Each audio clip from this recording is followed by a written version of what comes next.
Hi guys, இன்றைக்கி நம்ம என்ன பார்க்க போகிறோன்னா ஒரு பழைய சாதத்தில் முறுக்கு தான். மீந்து போன சாதத்தில் முறுக்கு எப்படி செய்யலான்னு பார்க்கலாம் வாங்க.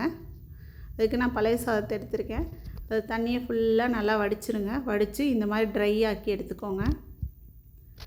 இதை நம்ம மிக்ஸி ஜாரில் போட்டு நல்லா பேஸ்ட்டு மாதிரி அரைச்சிக்கலாம். பாருங்கள், இந்த பதத்துக்கு அரைச்சிக்கோங்க. தொடும்போது நல்லா மாவு நல்லா நைஸாக மாவு மாதிரி வந்திருக்கணும். அதில் ஒரு 4 கரண்டி அரிசி மாவு சேர்த்துக்கோங்க. கூடவே 1 ஸ்பூன் பட்டர், கொஞ்சம் உப்பு, எல்லாத்தையும் நல்லா மிக்ஸ் பண்ணுங்கள். மாவு கட்டியாகக்கூடாது. நல்லா நம்ம சப்பாத்தி மாவு பதத்துக்கு பிசைஞ்சுக்கணும். அப்போ தான் முறுக்கு நல்லா கிறிஸ்பியாக வரும்.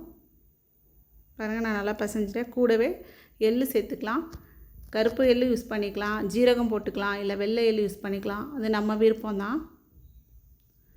நல்லா நான் உருட்டி வச்சுட்டேன். இப்போது இதை முறுக்கு குழாயில் போட்டு நம்ம செஞ்சுக்கலாம். முறுக்கு சுற்றலாம்.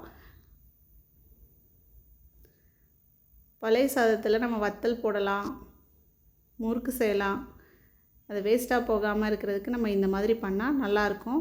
முறுக்கும் நல்லா கிறிஸ்பியாக வரும். பாருங்கள், சுற்றிக்கலாம்.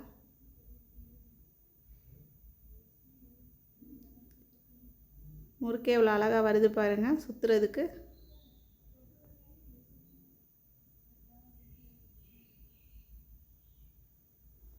இந்த மாதிரி சுற்றிக்கோங்க. இங்கே கடாயில் எண்ணெய் கொதிச்சிட்ருக்கோம். கொதிச்ச எண்ணெயில் முறுக்கை போட்டுடலாம்.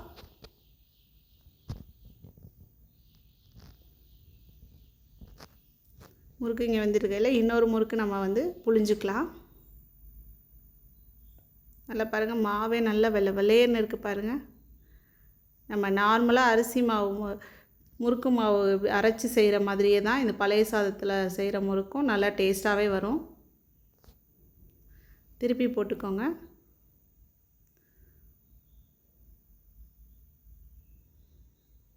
ஸ்டவ்வை ஃபுல்லாக வைக்கக்கூடாது, சிம்லேயே வச்சு தான் பண்ணணும். ரொம்ப ஃபுல்லாக வைக்கக்கூடாது. முறுக்கு நல்லா வந்துருச்சு பாருங்கள். பார்க்கவே எப்படி இருக்குது பாருங்கள். சாப்பிட்டாலும் நல்லா டேஸ்ட்டாக இருக்கும், நல்லா கிறிஸ்பியாகவும் இருக்கும். இன்னொரு முறுக்கு போட்டுக்கலாம். முறுக்கு நல்லா ரெடி ஆகிடுச்சு பாருங்கள். நம்ம பழைய சாதத்தில் செஞ்ச முறுக்கு நல்லா டேஸ்ட்டாக இருக்கும். கண்டிப்பாக ட்ரை பண்ணி பாருங்கள். Thank you.